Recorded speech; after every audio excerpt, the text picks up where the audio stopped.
Bismillahirrahmanirrahim. Welcome to Receiving Noor weekly Quran class. We are continuing to study Surah 14, Ibrahim, peace be upon him. This is the 7th session, and we will start from verse 32 onwards. Bismillah. Sister Yamina, please. Jazakallah khair.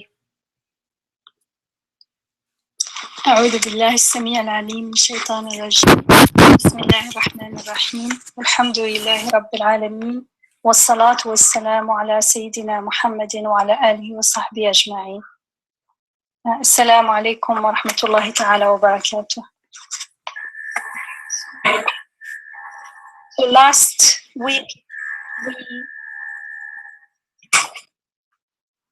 last week we saw how the disbelievers are ungrateful. We talked about the connection between disbelief and covering the truth and being grateful, because when we do not recognize that the blessings, that everything is given as a blessing to us, then we cannot feel gratitude towards our maker, our Rabb.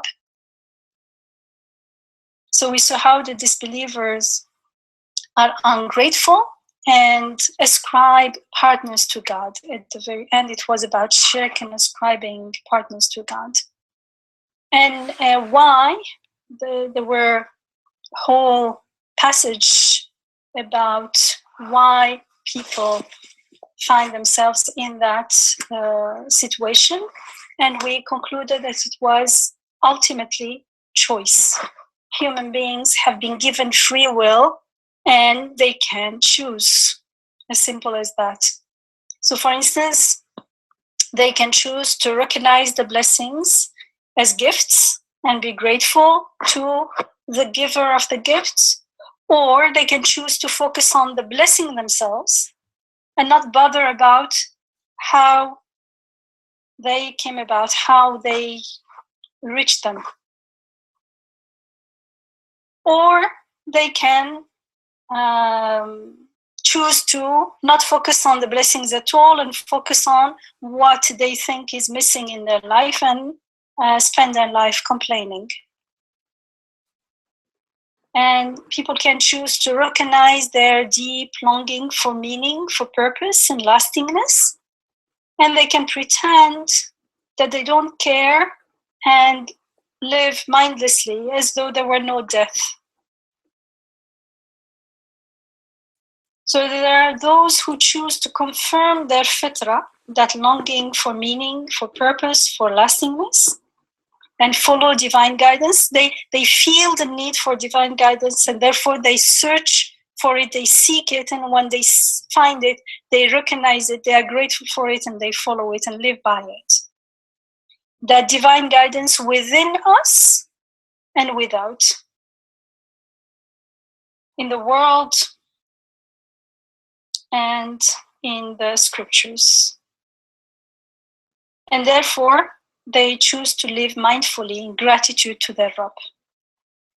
And those who do so, we were told in the last ayah we read together last week was ayah 31, those who choose to believe, we were told, and tell my servants who have believed that they should be constant in prayer and spend secretly and openly out of what we provide for them as sustenance, ere there come a day where there will be no bargaining and no mutual befriending. And so spending of what God provides us, we said, is a confirmation of belief that what we have in our possession is actually a gift from our Rabb. And as such, as a gift, spending of what God provides us becomes a mark of gratitude to God.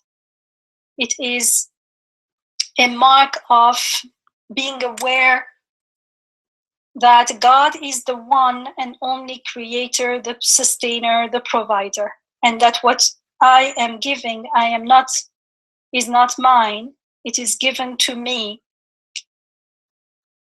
And I believe in that constant being blessed with gifts. So when I'm told give, I give. Because we are reminded in the next ayah 32, we are told, and remember that it is God who has created the heavens and the earth, and who sends down water from the sky and thereby brings forth fruits for your sustenance, and who has made ships subservient to you, so that they may sail through the sea at his behest, at his command, and he has made the rivers subservient to you. And in ayah 33, and he has made the sun and the moon, both of them constant upon their courses, subservient to you. And he has made the night and the day subservient to you.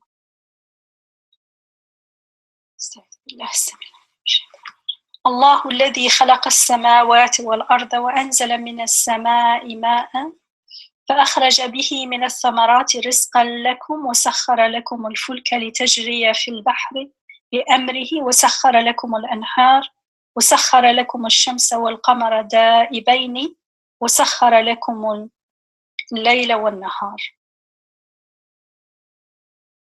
So God creates the heaven and the earth, and all that is within them is a theme that is repeated in the Quran. What is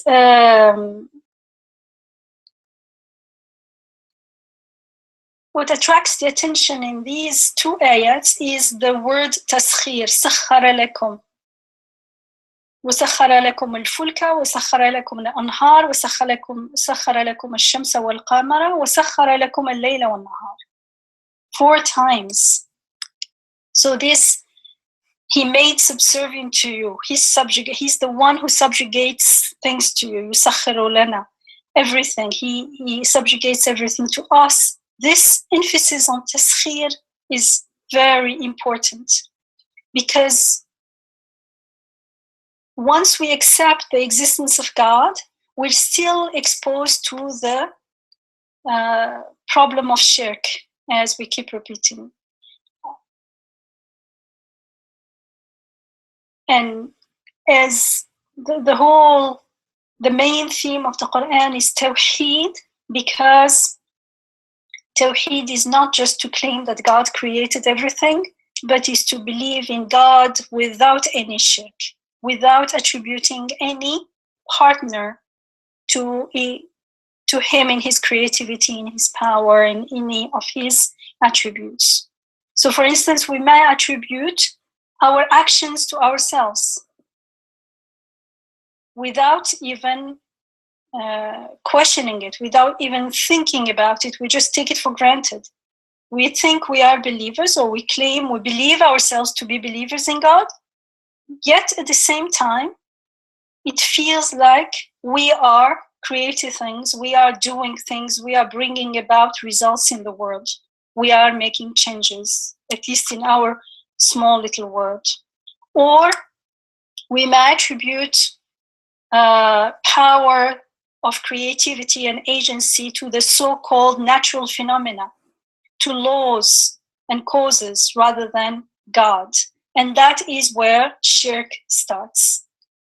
So shirk is primarily a state of being, a state of perceiving the world, but our perception of the world mirrors and reflects our inner perception of ourselves. When people perceive themselves as existing on their own, as though separate from their creator, as though they only need God from time to time, then they start perceiving the world in the same way. So God is not involved in everything that's going on. And that state of disconnection, so shirk is that state of disconnection from God, and therefore from his compassion, from his generosity, from abundance, from power, from love, from all the divine attributes. So when we see those qualities, we attribute them to things themselves, and sometimes we just don't see them. And that is why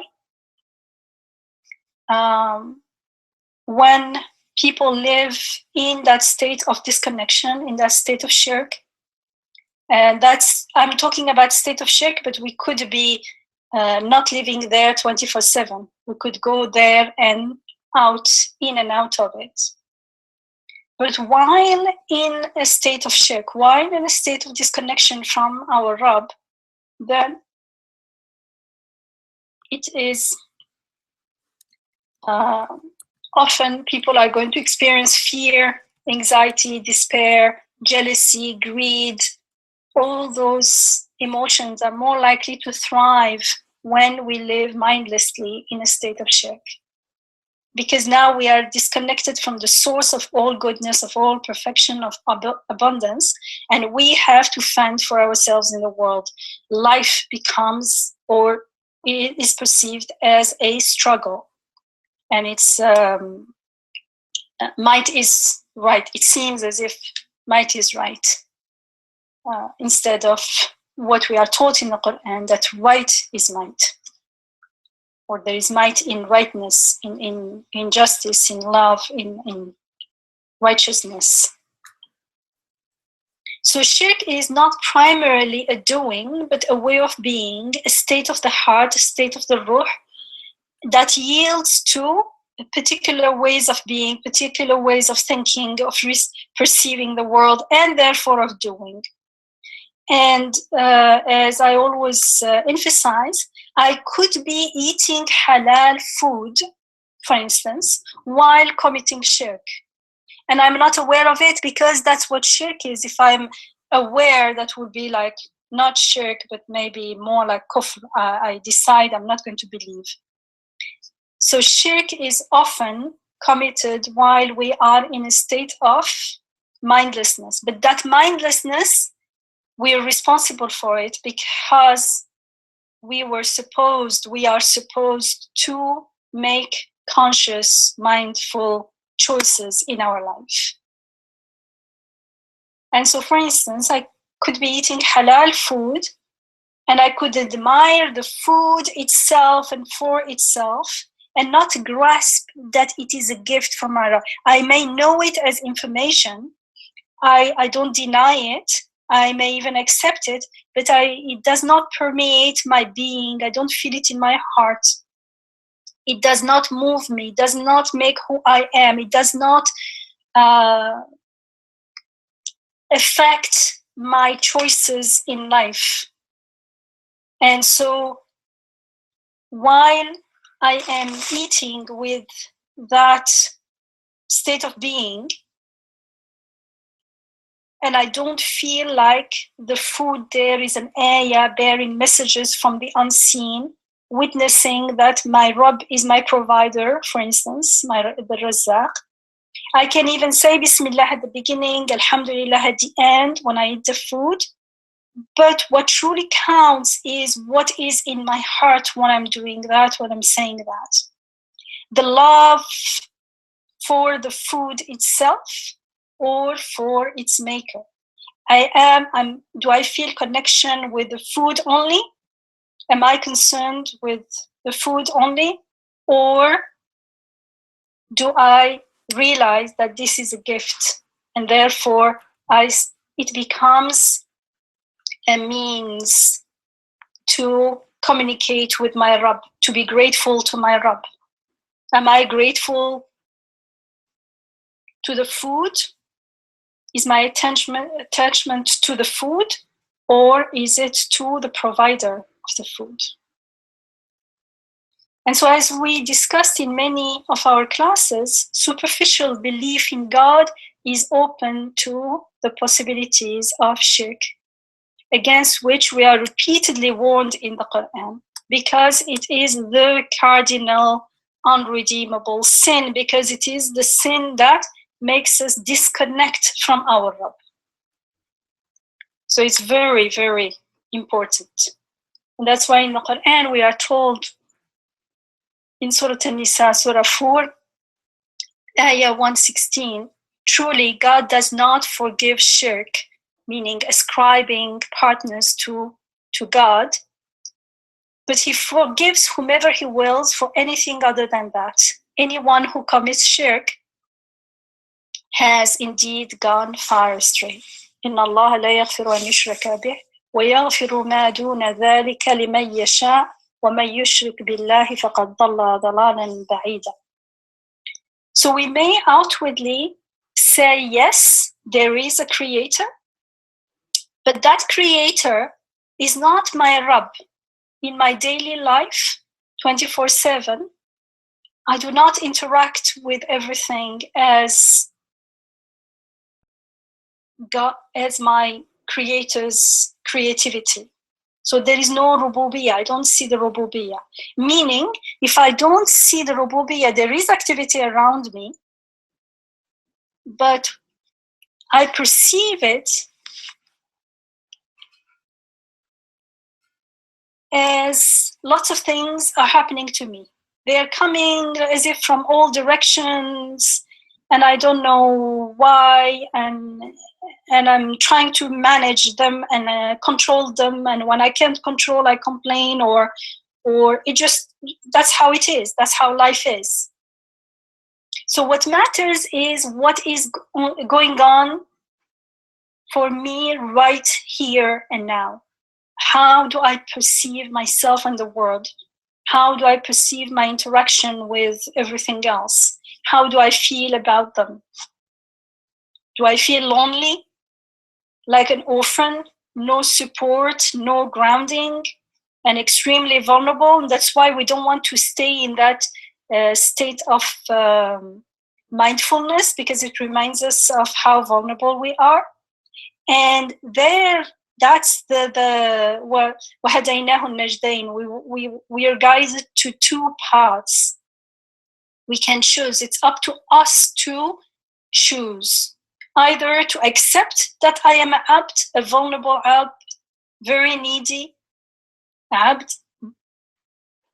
but my neediness is what reminds me and what's of my Rabb. It is the key to rububiyyah, to the treasures of rububiyyah, the treasures of the divine names. It is what makes me enjoy and connect to everything else, to all the blessings. It is what makes me interact with things and appreciate them.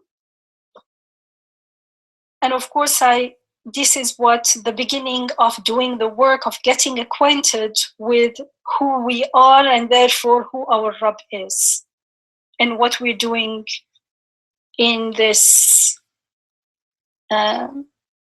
journey on earth. Or we can choose to remain in denial of who we truly are and therefore of our Rabb. We say, oh yes, God, He created everything, He created me, let me do my business now. And that's why in the Quran, for instance, in Surah Yunus, alayhi salam, Surah 10, Ayah 31 and 32, we are told, say, who is it that provides you with sustenance from the sky and from the earth? And who is it that has power over your hearing and sight? And who is it that brings out the living from the dead and the dead from the living? And who is it that rules and regulates all that exists? They will say, God. Say, will you not then become conscious of Him? Seeing that He's God, your Rabb, your sustainer, the ultimate truth? For after the truth, what is there left but error? How then can you lose sight of the truth?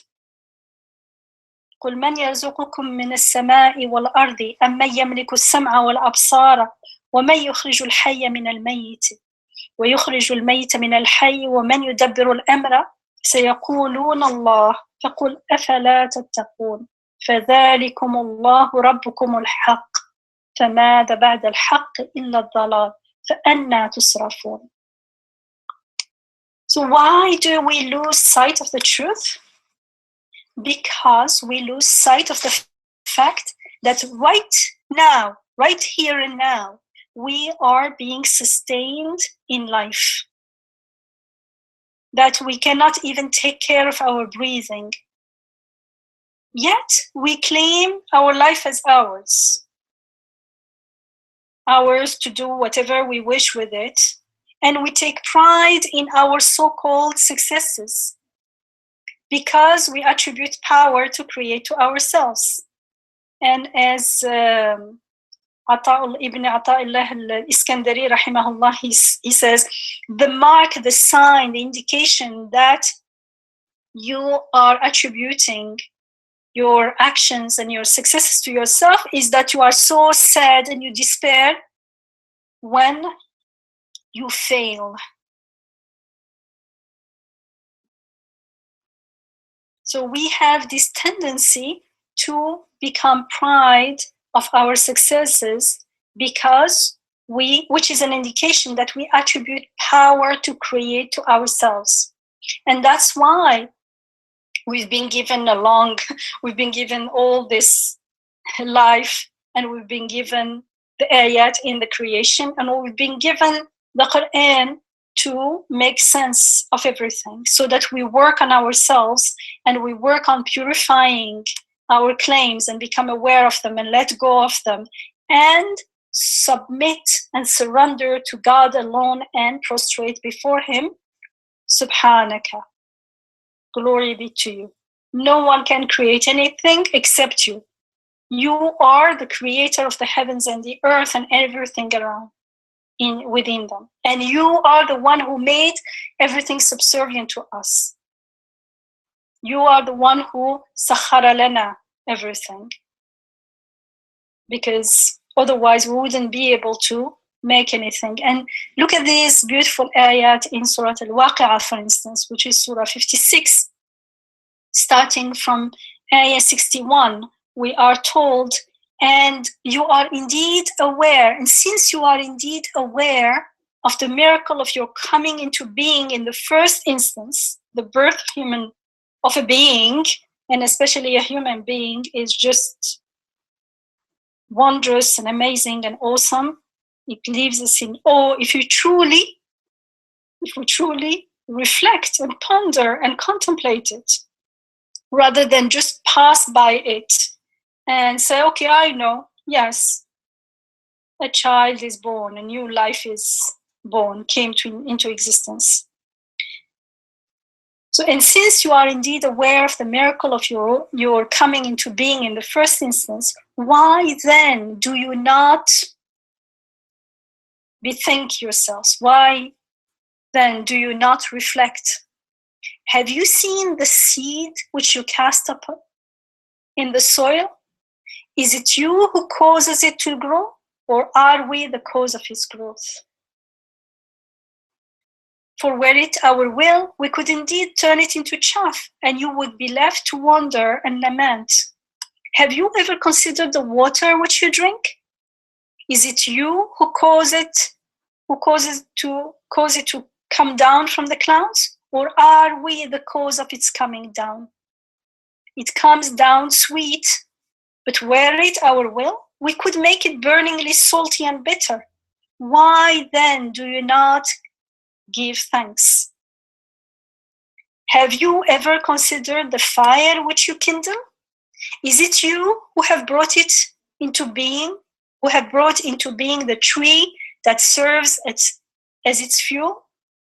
Or are we the cause of its coming into being? Is it you? It is we who have made it a means to remind you of us and a comfort for all who are lost and hungry in the wilderness. Extol then, فَسَبِّحْ اسم ربك. Extol then the limitless glory of your Rabb's mighty name.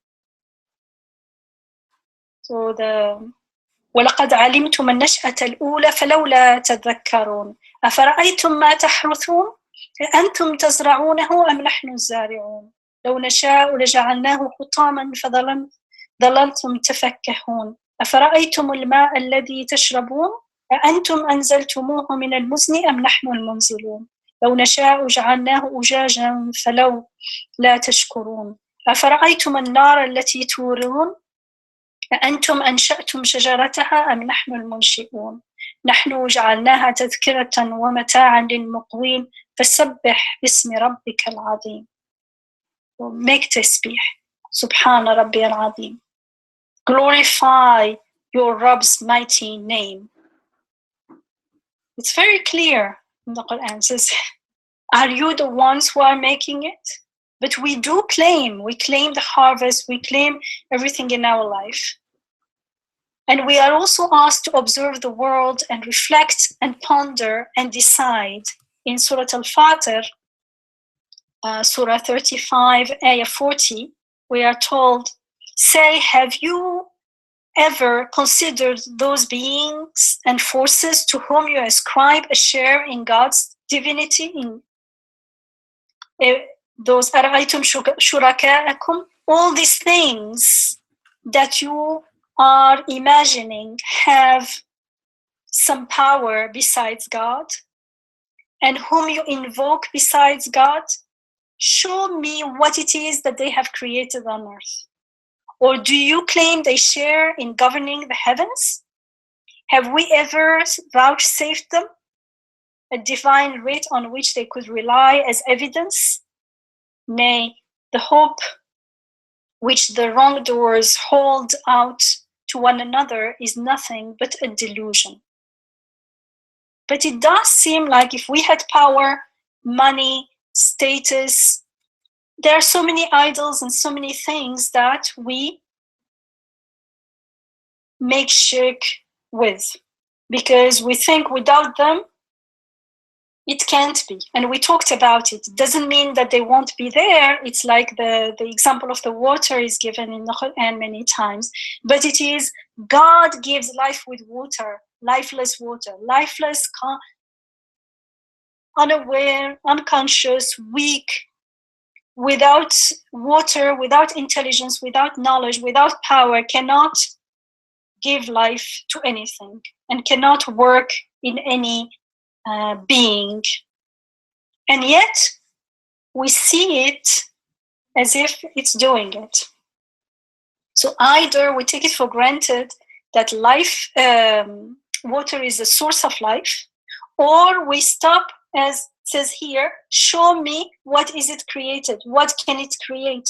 Have you ever really reflected and considered what water is and how it's interacting with everything that exists, all living beings, all organisms, or anatomies? It can't be, it doesn't know any of it. How can you claim it to be the source of life when it itself is lifeless? But we do that because we are not reflecting, because we are not thinking. We just, and also because we do not want to open the Pandora box, because we don't want to question ourselves. And just like that, we have so many things. What I work for, yes, God gave it to me, but like I also made an effort. I also did this and that. We are told in Surah Al-Ahqaf, Surah 46, Ayah 4, say, have you really given thought to what it is that you invoke instead of God? Show me what they have created anywhere on earth. Or have they perchance a share in creating the heavens? If so, bring me a divine writ, bring me an evidence preceding this one, or any other vestige of knowledge, if what you claim is true. So we all often miss the truth of taskhir, this truth of everything is being subjugated to us right here and now, and everything is given to our services, because in our mindlessness, we imagine the order in the universe, the so-called laws, also to have power to create. So when we are in mindful, we realize that everything is given to us and is put our service. Everything is created in a certain order to serve our purposes and to help us. When we are not mindful, when we are in ghafla, then we start imagining that we have power and things around us are also happening on their own. And it seems like I am using, for instance, the laws of the universe, the so-called natural laws, and somehow we attribute some power to these laws, when in fact laws are only descriptions. They describe patterns of events happening in the world. A law cannot create. So for instance, the so-called law of gravity is only a pattern. It is the name for a uniform pattern. It is a formula. The law of gravity is the name given to the act of falling. It cannot make anything fall because it is only the name given to the act of falling. Because falling happens according to a particular order, to a particular pattern, because God creates with order. He is the munazzim, because that's the only way we can find the creator from observing the creation. If there were no patterns, we would not be able to find anything about the maker. So the laws of nature, the law of gravity, are not agents out there making things obey to anything, to act, to come into being in a regular way. They are descriptions, a formula that is coined, a name coined by an observer in order to express a particular regularity in nature. I could call the law of gravity something else, it doesn't matter. I could call it law of qayyumiyya. And ships are made to flow, we are told here, وَسَخَّرْنَا لَكُمْ. We made the ships subservient to you so that they sail through the sea by his command. So ships, for instance, are made to float on water, and that phenomenon was described, is still described, with the so-called principle of buoyancy. It is not the principle of buoyancy that makes the ships float. The ship floats anyway, and people, we have to have words for things to communicate. They called that phenomenon, it was called principle of buoyancy. And then we forget that it was a name, and then we say, as if the law of the principle is making the ship sail. And so here we are reminded of checking our perception of the world and readjusting it, taking those glasses, colored glasses of shirk and mindlessness, taking them off and see things as they are, which is taskhir. وَسَخَّرَ لَكُمُ الْفُلْكَ لِتَجْرِيَ فِي الْبَحْرِ بِأَمْرِهِ. And it is God who has made ships subservient to you. He's the one who gave them for you to use so that they may sail through the sea by his command, no one else's command.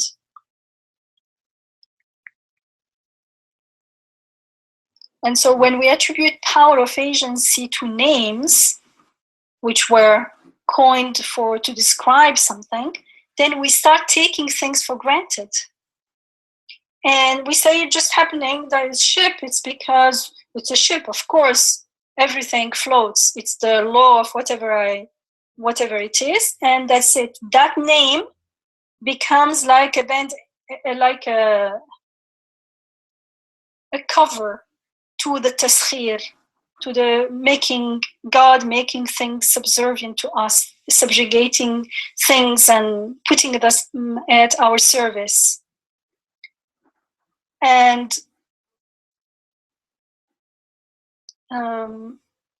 we start taking things for granted. And when we take them for granted, they are not blessings anymore, and we are not grateful to God alone anymore. And see how shirk and ingratitude are connected. And belief and gratitude are also connected.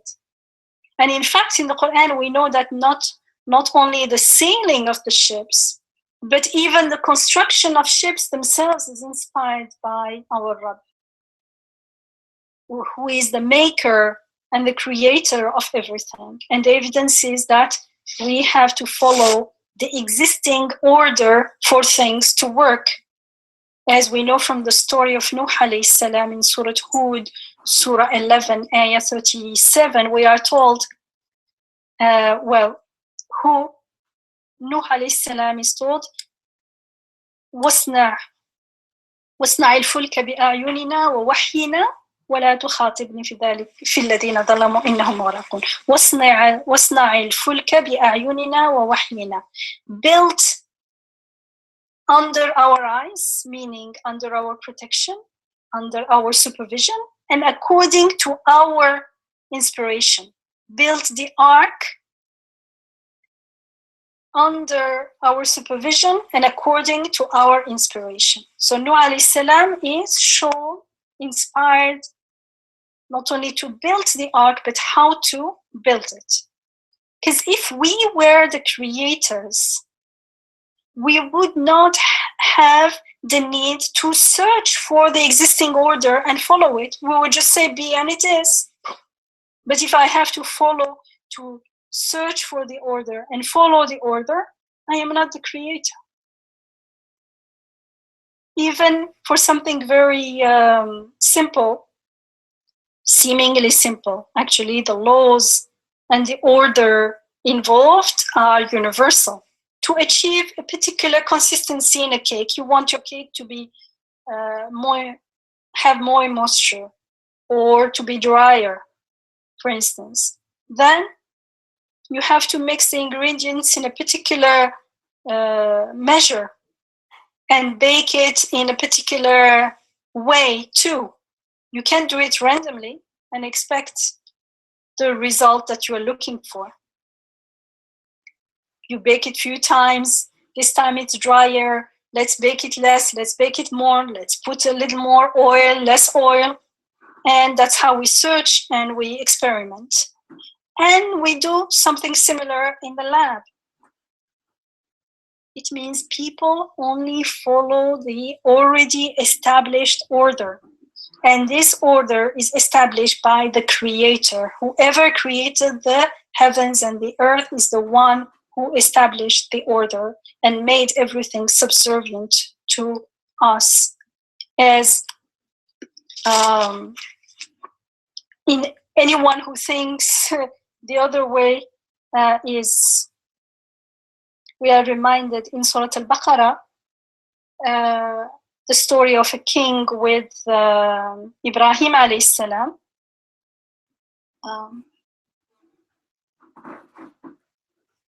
Let me go back to the text and then we talk about it, because it's very important, something we do without realizing. Ayah 257 and 258.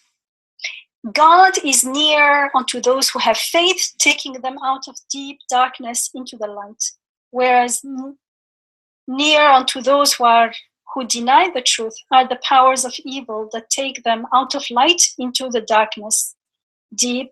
It is they who are destined to the fire.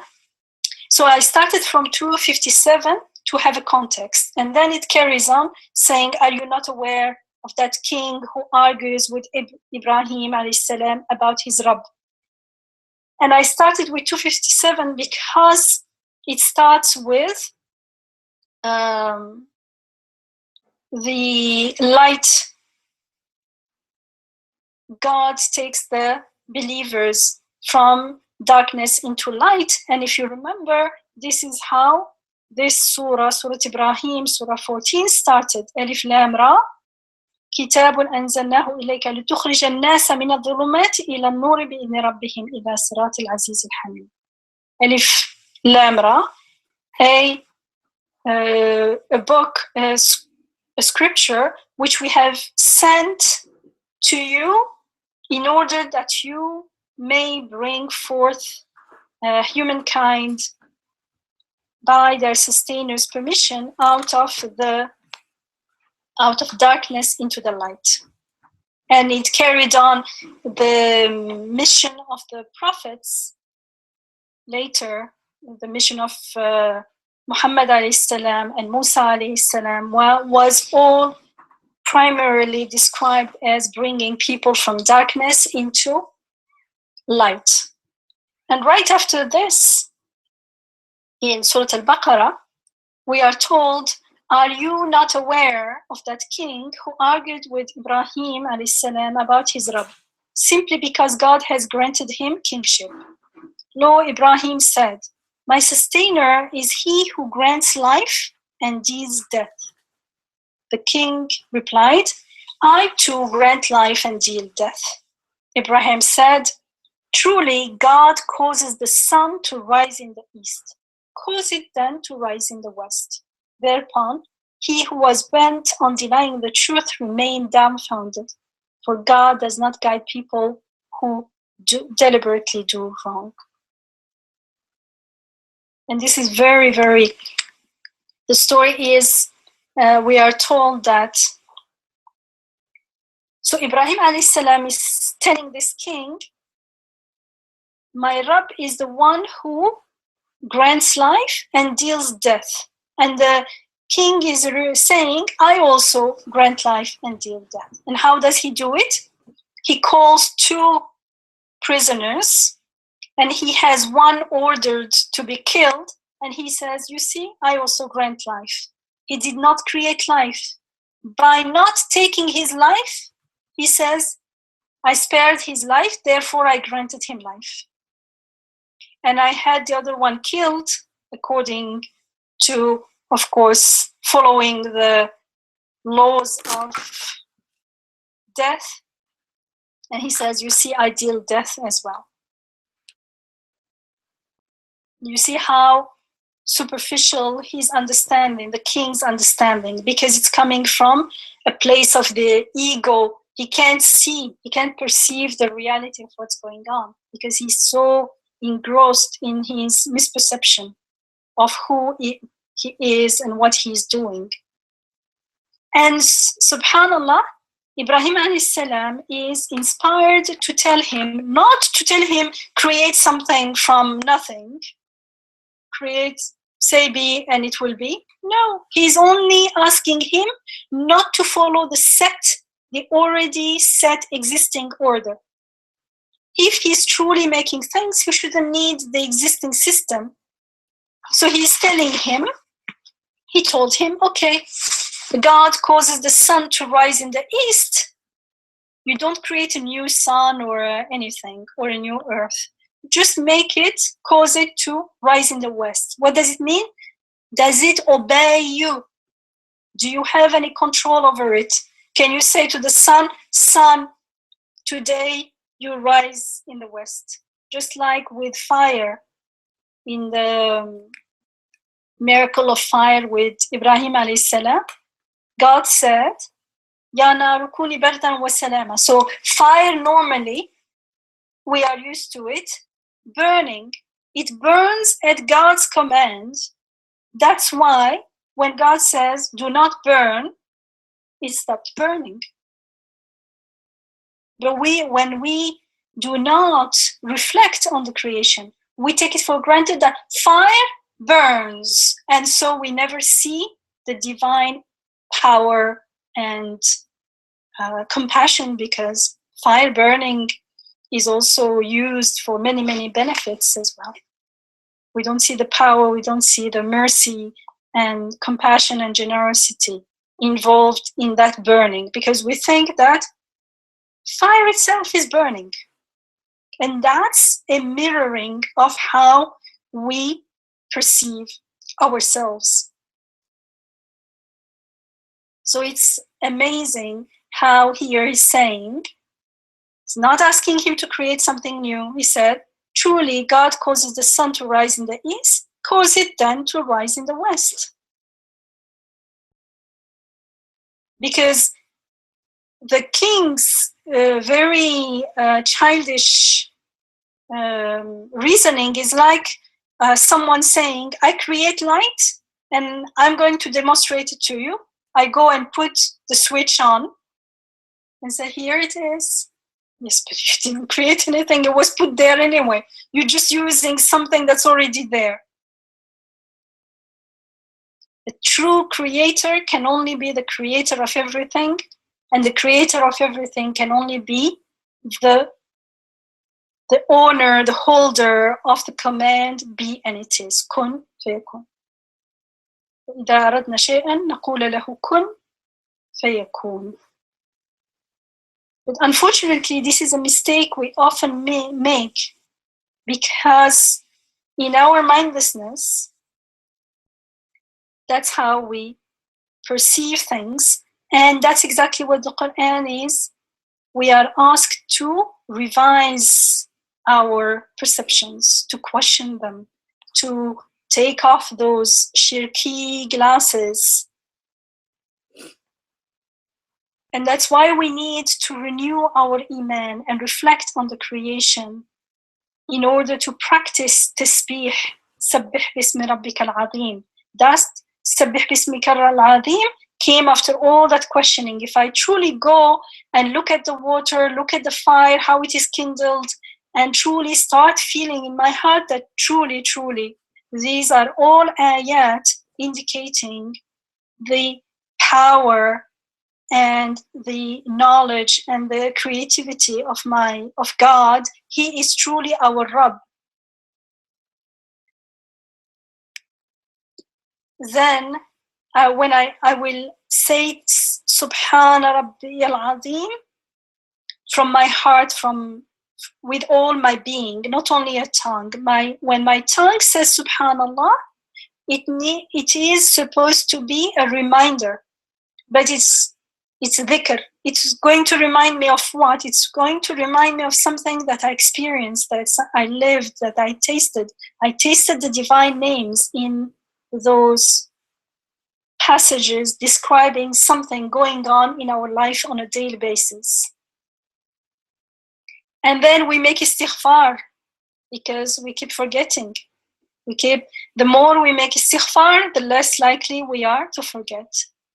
And the more we make istighfar, the more we intend to choose to live in gratitude here and now. This is very important.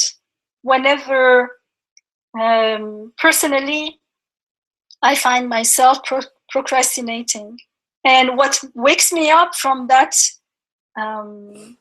slumber of procrastination is I tell myself, Yamina, what do you choose to be now? Who do you choose to be? Because ultimately everything is our decision. And so when we intend and choose to live in gratitude, we start praising our Lord, because we start realizing how everything is made subservient to us, given to our use. Everything is a gift. And that's how we keep ourselves from falling into ghafla.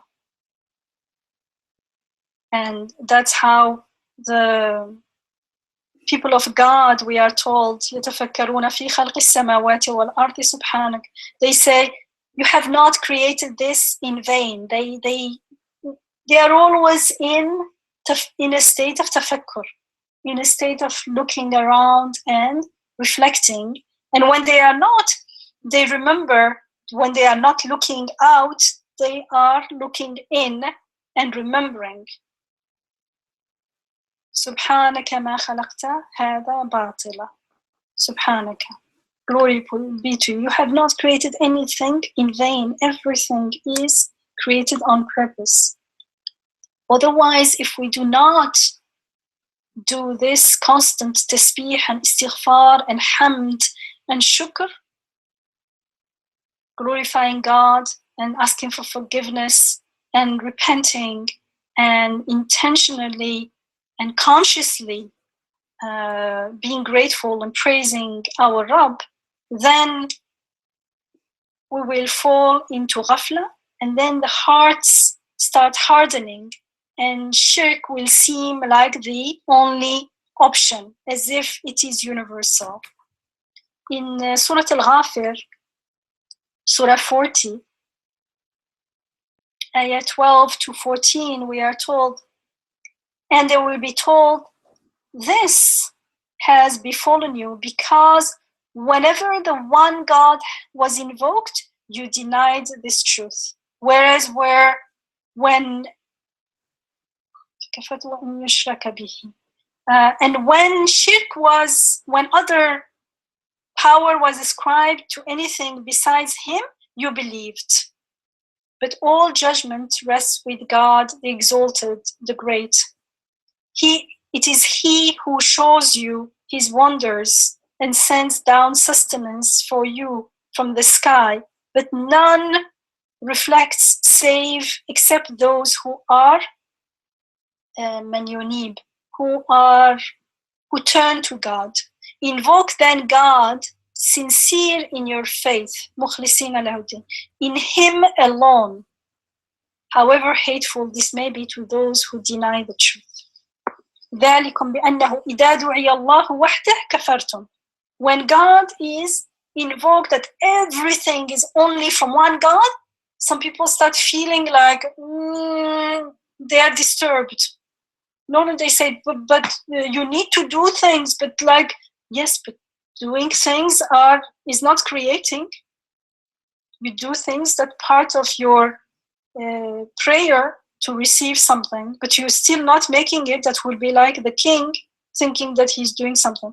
Or without water, there will be no, without rain, there will be nothing, will be green. Yes, but the one who, how did you get to know God anyway? It's through the rain, through the water that I found that the creator, there is a creator, and that the creator of the rain is the one who is creating the rain and everything that comes with it. Sister Yamina, can I just add something here? Connecting it back to Prophet Abraham's story that you mentioned in Surah Baqarah, second chapter. You know, there, when I first read it as a young person, I used to think, I had thought, you know, here's Abraham, alayhi salam, you know, talking about this one God, this one particular being, and then, and the king is saying, no, I do things, and no, the other one does it, and so on. So as if, and I was like, the world is there, so how come Ibrahim alayhi salam, like, what is the argument? I wasn't getting it, because I was thinking Ibrahim alayhi salam first starts with a notion of a particular being, and then he says the world is done by this particular being versus is it not done, and so on. I don't know if it is getting, if it is clear, but what I'm trying to say is that, as you have said, we start from looking at the universe, and we call God that which, the being that which sustains and controls this universe. That being, you can call God, or you can give it a different name, it doesn't matter. At the end of the day, that is the one we should be worshipping. And anybody who says, I am that one, has to demonstrate to us that he really has the power. And the king can't demonstrate that. You know, Ibrahim alayhi salam is saying, I am worshipping the one who makes the sun go this way. If you are the one who's making it go this way, then change it. And he can't, because the king is, as you have explained about the patterns and the system, the king is using the system, and he's using negative reasoning, right? If I didn't take away life, therefore I am the one who gives life. if it's like, as you said, if I don't turn off the light, that means I am the one who gives the light, because if I turn it off, there will be no light. So it's all kind of cheating, faulty reasoning, faulty reasoning. And as you have said, shirk is committed when we are unconscious. So it has different levels. I don't know, those of us who were at retreat, December retreat, we went over this, even in the level of gratitude of people who are otherwise pious and conscious. You can have that even in that level where you say, if it wasn't for this, for instance, if it wasn't for this study circle, I wouldn't have understood the Quran better. So it's this study circle that's the source of my edification, the source of wisdom. So if not because of this, then it is the source. Like, it's a very kind of simple, faulty reasoning. Anyhow, I had a connection to what you have just said, but maybe I said too much, so maybe the connection is lost. But I like the way you talk about, basically, the way you highlight who God is. God is the one who's running and sustaining this universe. That's the one we should be worshipped, whatever name we call it. That's the being I should be. It's worthy of my worship. Those people who are cheating in their claims, who are using the system and claiming to be giving life and taking away life, I need to be more mindful and ask them, question that, and whether it is somebody outside of me or inside me, like me telling myself, if it weren't for me, this child wouldn't be taken care of. So I am the one who's the source of sustenance for this child.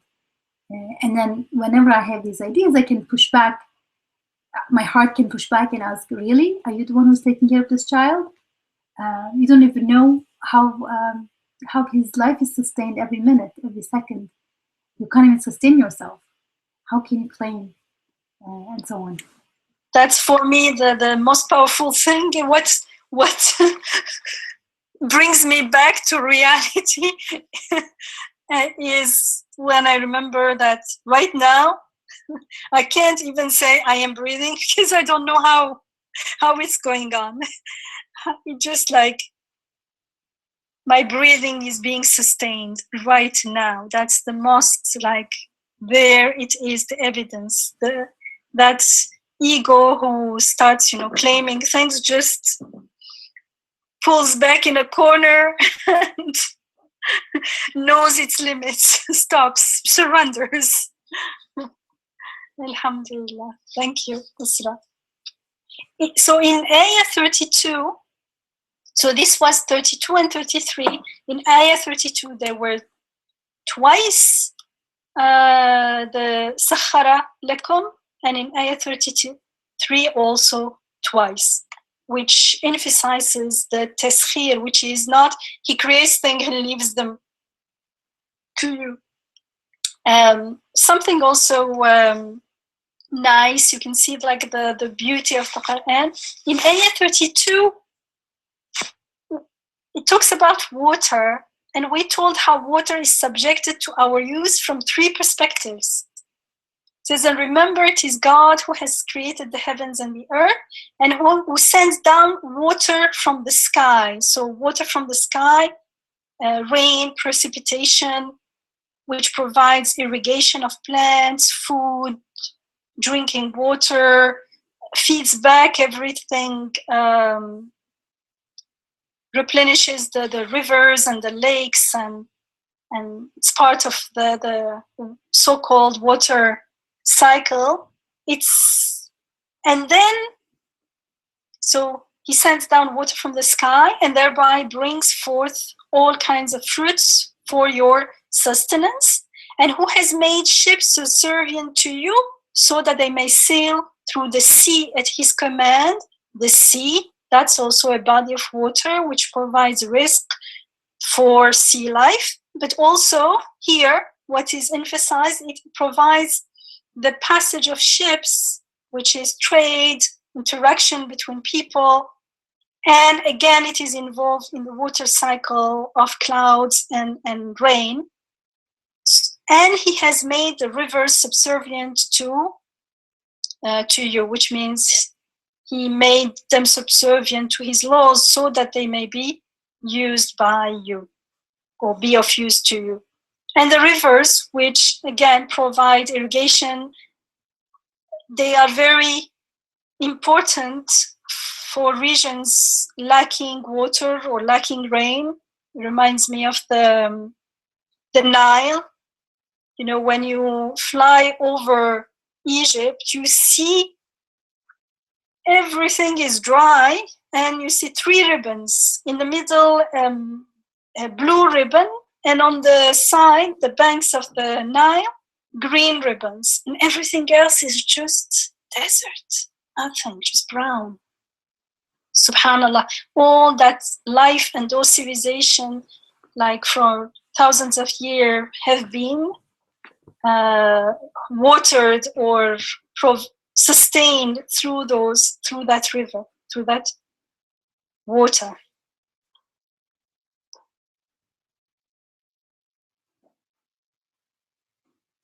When I was reading this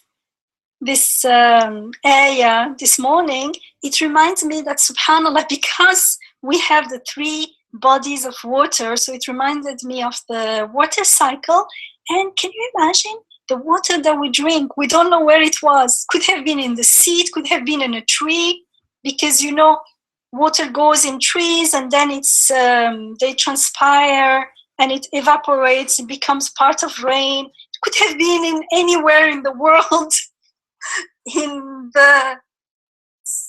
It's amazing. You just want to go into sajda and prostrate before the amazing, miraculous, wondrous system that Allah has created just to make us realize who our Rabb is. And that water is not something that we take it for granted, so we just waste it, we don't give it importance.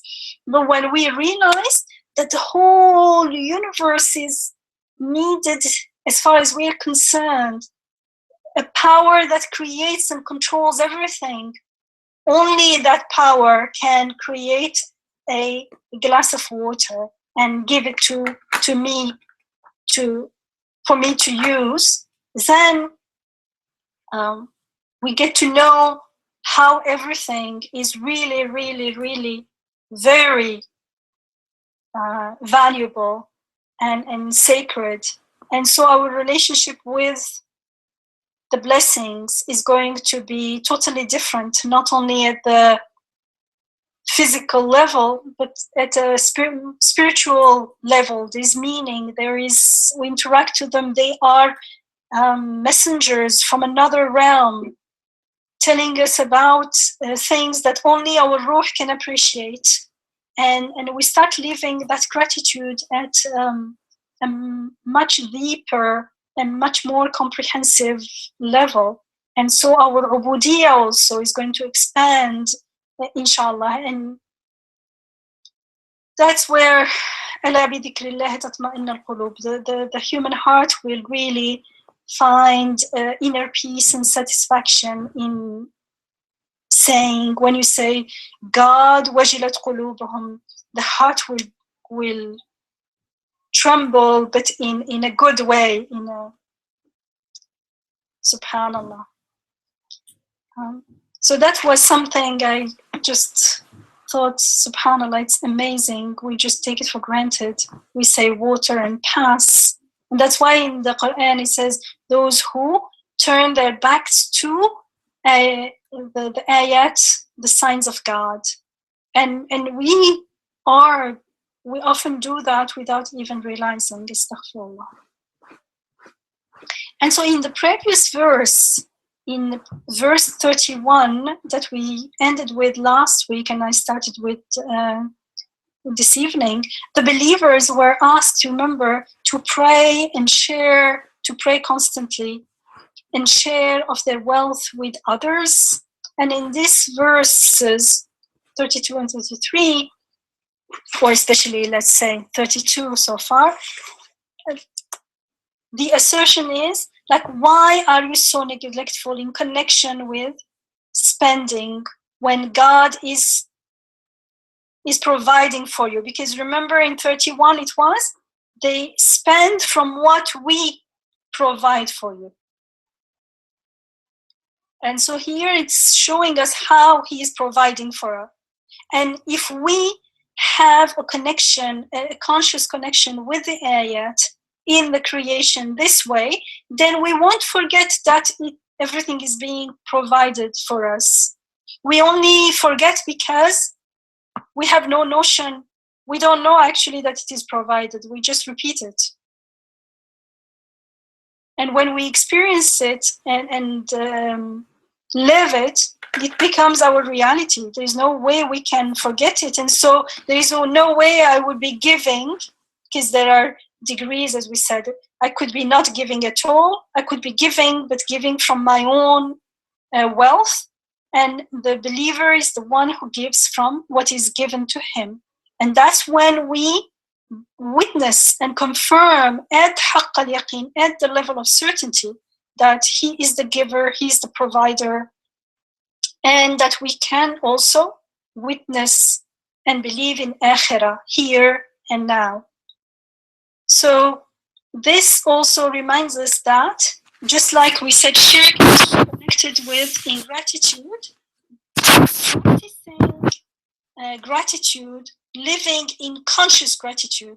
I want to say the mindful conscious, because people say, oh, I said Alhamdulillah every day and I didn't feel any difference. Yes, but you were just saying it with your mouth. You didn't mean it. In your heart, you were still ungrateful. You were still complaining. No.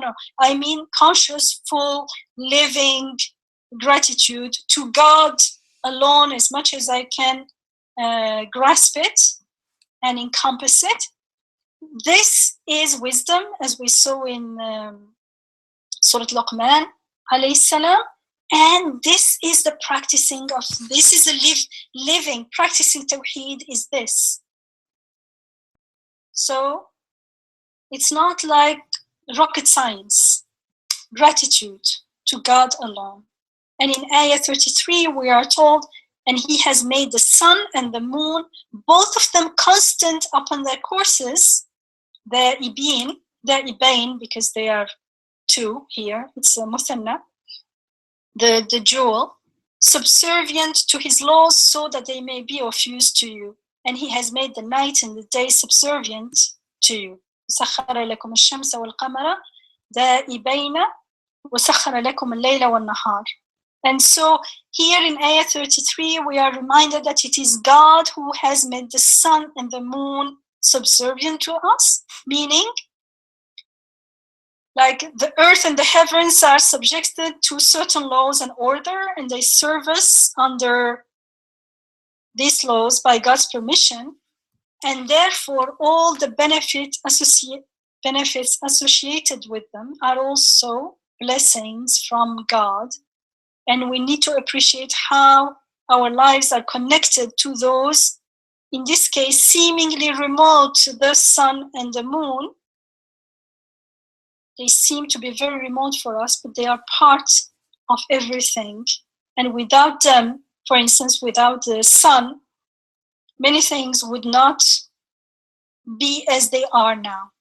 As far as we are concerned, there will be no life. And so when we remember that, we are grateful to God who caters for our need in these amazing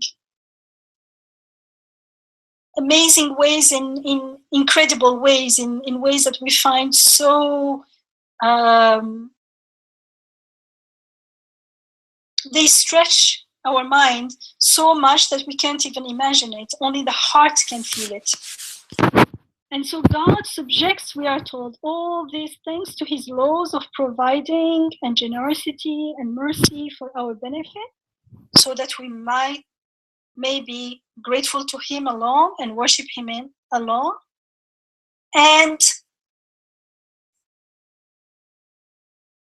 in the heavenly bodies, the sun and the moon, we are told not only he made them subservient, but also he makes them, he's subjugating them to us constantly. That's the word there, the ibain, meaning conscious habit, or those that continues in moving. So the word, the ibain, is a sign, is an indication that the sun and the moon, the sun, for instance, is, what can we say? From one point of view, we can say it's like a powerhouse. But it is a powerhouse that functions constantly, that is made to serve us constantly. When we think of power plants, man-made power plants, they require constant maintenance. They get repaired. They get closed down because they can't work properly anymore. They, how do you say when you make everything dirty? Oh, not corruption, but all those power plants, all the water that goes in them, like electricity and things. What happens to all the rivers around? Pollution, thank you. Yeah. So they cause lots of pollution, death of life, they disturb the ecological balance and everything.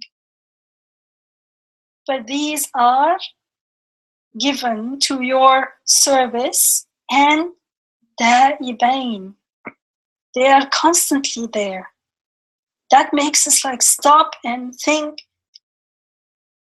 what kind of power, what kind of knowledge is this reflecting? If the sun, just like we were told in those ayat before, the water, that who makes water come to you? It comes sweet. If there was no sweet water, if it disappeared, who would come with sweet water to you? And here also, if the sun were to disappear only for a short time, it doesn't have to be for a long time, what would happen? What would happen to human lives, to life of all living beings? How would anything subsist? So in this area, we're told that God not only makes the sun and the moon subservient to us, but he also makes them constantly moving and constantly subservient. And everything follows the divine command always, and only human. So everything follows the divine command means everything submits to God except human beings, because we have free will. So we can choose to fall into delusion and fail to submit and surrender to God consciously. We have that option. So after listing the many wondrous blessings, the amazing blessings that we often take for granted, and it's like these two ayats build momentum, and we are reminded in ayat 34, and it is he, and he gives you everything you asked him for. And if you try to calculate God's blessings, you could never count them. And yet, behold, man is indeed most persistent in wrongdoing, stubbornly ungrateful. And I like the word here, stubborn, because truly it's only arrogance and stubbornness that keeps us away from willingly and intentionally submitting to God and to God alone. Astaghfirullah. So we are told, وَأَتَاكُم مِّن كُلِّ مَا سَأَلْتُمُوهُ وَإِن تَعُدُّوا نِعْمَةَ اللَّهِ لَا تَحْصُوهَا إِنَّ الْإِنسَانَ لَظَلُومٌ كَفَّارٌ. And he gives you all that you asked him for. Can be understood that he provides for everything that is required for our life and its development. Actually, we don't even know what to ask for. We didn't know we needed 2 eyes in a particular place, and they were given to us, alhamdulillah. And he knows, we need to remember that he knows what is best for us, and we don't know. Wallahu ya'lamu wa antum la ta'lamun. And it could be, so here the asking could be done through our very way of being, or asking with our tongue is only one way to ask as well. But this is about genuine asking as eternal beings living from the spirit, traveling on earth for a limited time, being aware that we are here for a limited time. So it's a true, genuine, authentic asking, not asking from what we usually think, our superficial whims and fancies, while living from the limited and deluded ego. That asking, God doesn't necessarily cater for that. Actually, that's like spoiling a child. That's not good for us, not good for our dunya, for us in this world, nor for our akhirah, for our eternal life. But it is amazing that after all this, we are set, and he gives you all that you asked him for. And if you try to calculate, to count, to number God's blessings, you could never count them. And yet, إِنَّ الْإِنسَانَ لَظُلُومٌ كَفَّارٌ. Human being is so persistent in wrongdoing and so stubborn in ingratitude. Subhanallah. In our ignorance, we are so unjust and ungrateful, whereas our Rabb is forgiving and compassionate.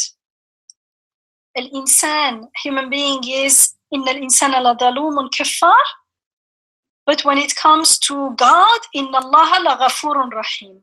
In Surah An-Nahl, Surah 16, Ayah 18, we are told, وَإِن تَعُدُّوا نِعْمَةَ اللَّهِ لَا تَحْصُوهَا إِنَّ اللَّهَ لَغَفُورٌ رَحِيمٌ. So can you see that there is a parallel? وَإِن تَعُدُّوا نِعْمَةَ اللَّهِ لَا تَحْصُوهَا إِنَّ الْإِنسَانَ لَظَلُومٌ كَفَّارٌ. When it comes to, if you try to count God's blessings, you could never count them. Behold, human being is persistent in wrongdoing, stubbornly ungrateful.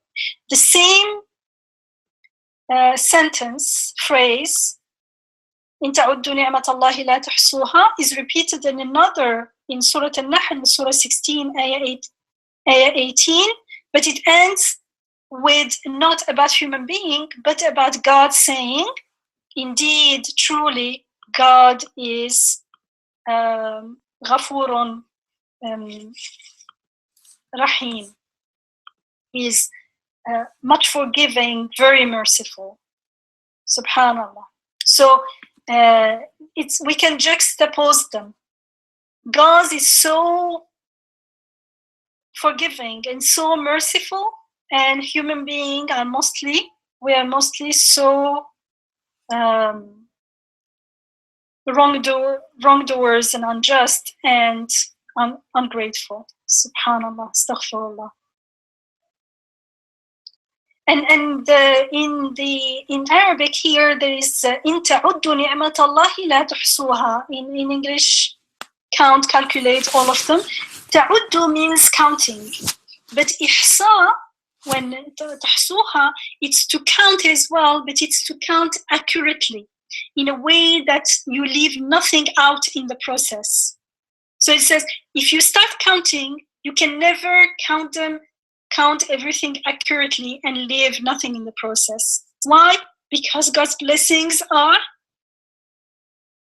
so many that you can't remember all of it. That's why you just surrender and go in prostration and say, okay, I give up. I know that everything I can think of is a blessing. My thinking is a blessing.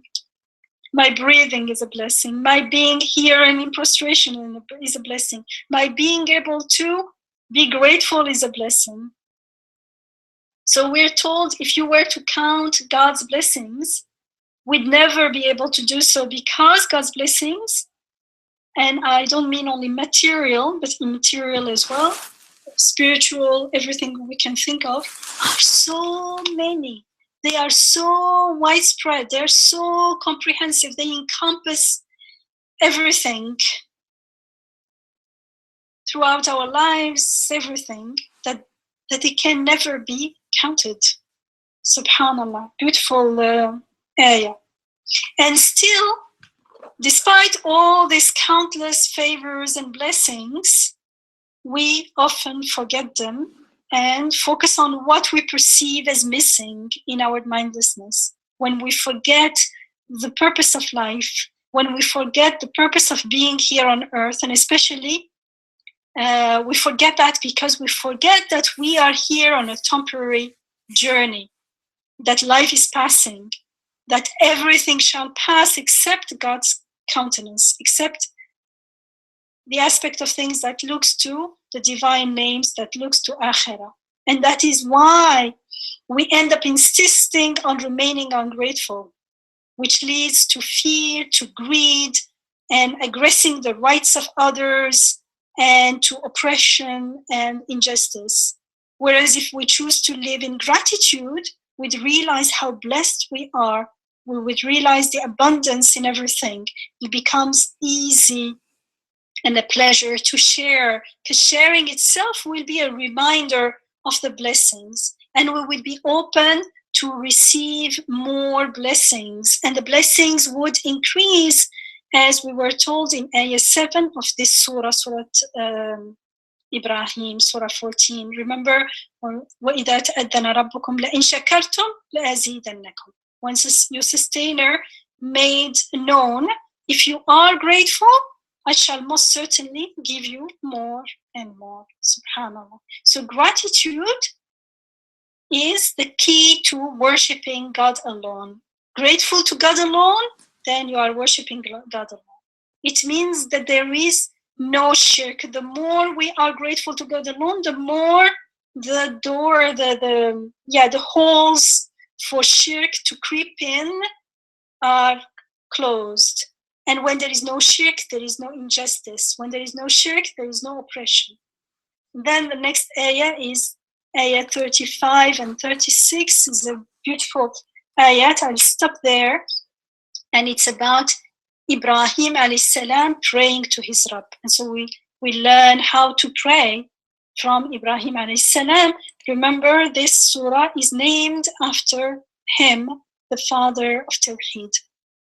And he prays to his Rabb, he says, and when Ibrahim alayhi salam spoke, "O my Rabb, O my sustainer, make this land secure and preserve and keep me and my children from ever worshipping idols.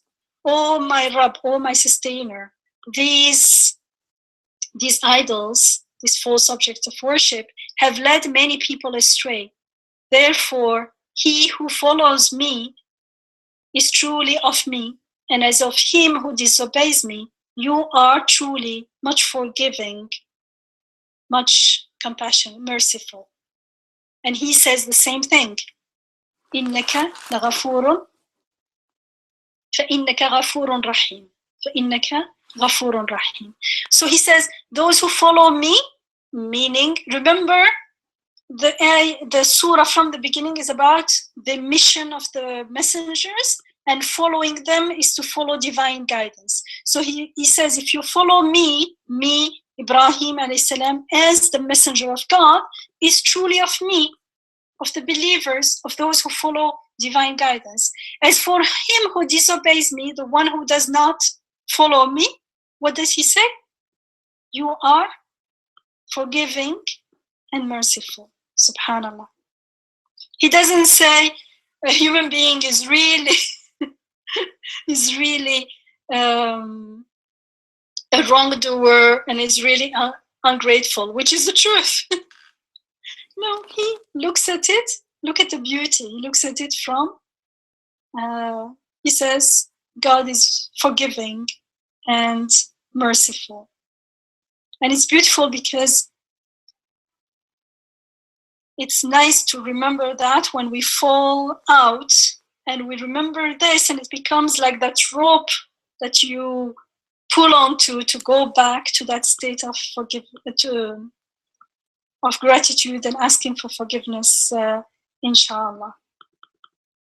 وإذ قال إبراهيم رب اجعل هذا البلد آمنا واجنبني وبني نعبد الأصنام ربي إنهن أضللن كثيرا من الناس فمن تبعني فإنه مني ومن عصاني فإنك غفور رحيم ربنا إني أسكنت من ذريتي بواد غير ذي زرع عند بيتك المحرم ربنا ليقيموا الصلاة فاجعل أفئدة من الناس تهوي إليهم وارزقهم من الثمرات لعلهم يشكرون ربنا إنك تعلم ما نخفي وما نعلن وما يخفي على الله من شيء في الأرض ولا في السماء.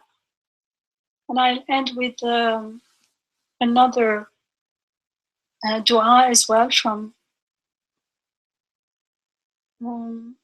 Surah Nuh. ربي اغفر لي. It's a dua that we make all the time. ربي اغفر لي ولوالدي ولمن دخل بيتي مؤمنا وللمؤمنين والمؤمنات ولا تزد الظالمين إلا تبارا. آمين. والحمد لله رب العالمين. I'll leave it here, inshallah. Next week, we'll carry on with the beautiful dua of Ibrahim alayhi salam. And he starts by asking for security and keep us from worshipping idols. Alhamdulillah. Thank you. Thank you, Jazakumullah khair, Sister Yamina. We have some time for comments or questions. Sister Yamina, I have one question. I'm not sure if I missed it but in verse 34,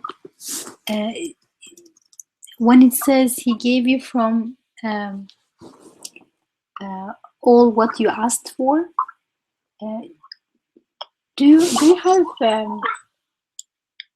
have anything about that from, like وآتاكم من كل, because some translations, like I said, translation interprets that min from as something out of what you asked for. Other translations rendered as like he gave you whatever you asked for or you need. Did you have anything about that min, that preposition? Like, wouldn't it be more kind of straightforward, or wouldn't be also grammatically correct without the min? وَآتَاكُمْ كُلِّ مَا سَأَلْتُمُوهُ. Yes, you could say وَآتَاكُمْ, but if you say وَآتَاكُمْ, then it would be كُلَّ مَا سَأَلْتُمُوهُ. It would be like he gives everything, which is not the fact. Mm-hmm. Because, for instance, then in the Quran there is this beautiful subtleties, because we live at different levels of mindfulness. So if I read the first time and I'm not aware that some of my wishes and desires are just superficial, and I would say, but you said you will give me everything. But the min there makes you stop. He gives you, but not all, everything, whatever you ask for. He gives you what you ask for. The emphasis is different. Mm-hmm. A metaphor that came to my mind as you were speaking was, the metaphor of a child. In the case of a child, when the child had a long day and really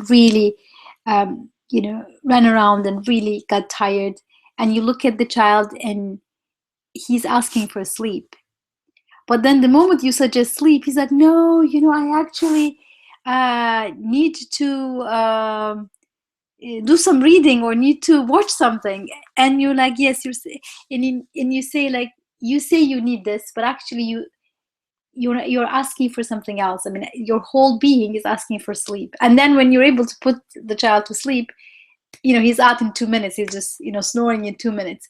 But before that moment of 2 minutes, he often says, "No, I need to watch something to relax, or I think I need to have another dinner serving, or like." And it's maybe that's the main. Exactly what he feels that something is off, but he doesn't know exactly what it is. Yes, and then when they're very young, they cry. They don't know what it is, but they're just crying. And then you say, like, you're asking for sleep. But then as you grow up, I mean, as the child is, more able to talk and conscious, then they have their own ta'wil, they have their own interpretation of what they need. And oftentimes, if it is about sleep, I mean, my son at least, I mean, I think some kids are more aware, but my son at least has very difficulties, in realizing that he actually needs sleep. Only when it comes to brushing the teeth, he says, "Okay, I'm so sleepy, I can't brush my teeth." But other than that, usually he doesn't admit that. So that mean there, he gave you from whatever you asked for, kind of adds that nuance. That it's not like you give a shopping list and always, the shopping list is, purchased for you. It's more like your Rabb really responds to whatever you deeply long for and ask for, whether, with your tongue or with your being.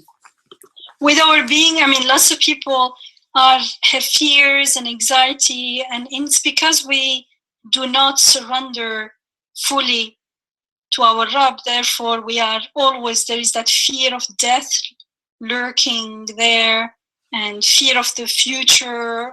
It's all darkness, but we are not aware of it. So it seems like, if only I had enough money, if only I have this and that, I will feel secure. But when it's given, you realize that no, it's still there. It's like a big black hole that cannot be fulfilled with by material means. What's nice in this ayah, there is the min, but there is also kulli. He could have said, وَدَكُمْ مَا سَأَلْتُمُوهُ, what you asked for. No. All what you have. Or min ma sa'altumu, from what you asked for.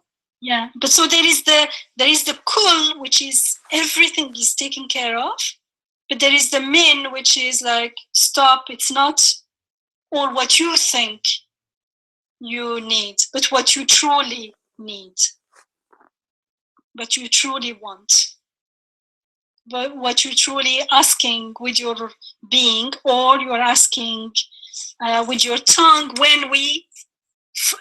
Even when we ask with our tongue, the true asking is when we are listening and articulating with our tongue. Not looking around and like kids, they see everyone is having a red lollipop, I want a red lollipop as well. Everyone having a new car, I need a new car as well. You don't need a new car, and truly you don't want it, because sometimes people do things like go and buy a car, but they don't have the money. So it's a new burden, actually. So deep down, it's not what they want. What they want is, for instance, being valued. What they want is security. What they want is, but we don't say, I want security. We say, I want a bigger house, I want more money, and you may get the money and may not get the security. But if you say, I want the security, Allah knows whether it's through the house or through the money, then it will come, because things happen through means. But if we are stuck in the means, we will never reach the purpose. Because the purpose, anyways, has to be connected to akhirah, to eternal life, to our Rabb. Otherwise, it's going to always, even if we have the nicest thing, everything is fine, and we are healthy and everything, the very fact that actually the better our life is, the very thought that everything will end and we don't know what's going on, what's going to happen after death, will spoil the joy of the enjoyment of the blessings that we have right now. It is a beautiful area, and I like that it has min and it has kul as well. MashaAllah, subhanAllah. Very subtle and nuanced, reflects our reality. And ladalumun kafar, insana ladalumun kafar makes us like, oh. It's like, go back and check yourself. We don't want to be in that state. It's a horrible state of being. Persisting in wrongdoing, stubbornly ingrate, because it is that persistence in wrongdoing, that stubbornly being ingrateful, that disconnects us from our fitrah, and all the ugliness we see in the world is an expression that reflects that ugly state of being. Astaghfirullah, astaghfirullah. We have to make lots of istighfar and lots of tasbih, inshallah.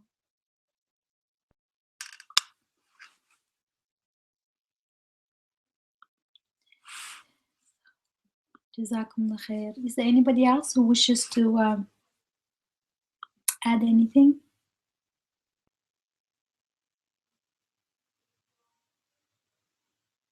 Hi, Assalamu alaikum. Alaikum assalam. It was just interesting. Jazakallah khair, Yamina. Jazakallah khair all. It was interesting the last part of the dua of Sayyidina Ibrahim when he said, when people leave my path, indeed God is forgiving.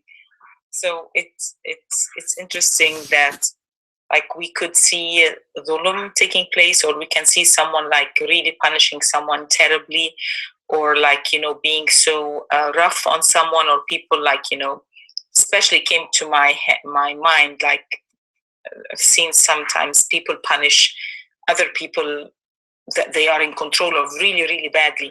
And it's subhanAllah, it could take us to how ugly this is, and it could take us the same setting for a prophet when he sees something someone transgressing, whether against someone else or themselves, reminding a human reaction would be to punish terribly, but Allah subhanahu wa ta'ala's reaction is to forgive. So it's just beautiful how we could be looking at the same things, and one of us might feel so terrible, and your heart sinks down out of feeling everything is bad and humans are bad, and yet the Prophet looks at something with transgression and says, oh subhanAllah, look, in spite of what we do, Allah is the most merciful, subhanAllah. So it's beautiful to have teachers like our beautiful prophets, alhamdulillah. Jazakallah khairin. Alhamdulillah, yes, alhamdulillah.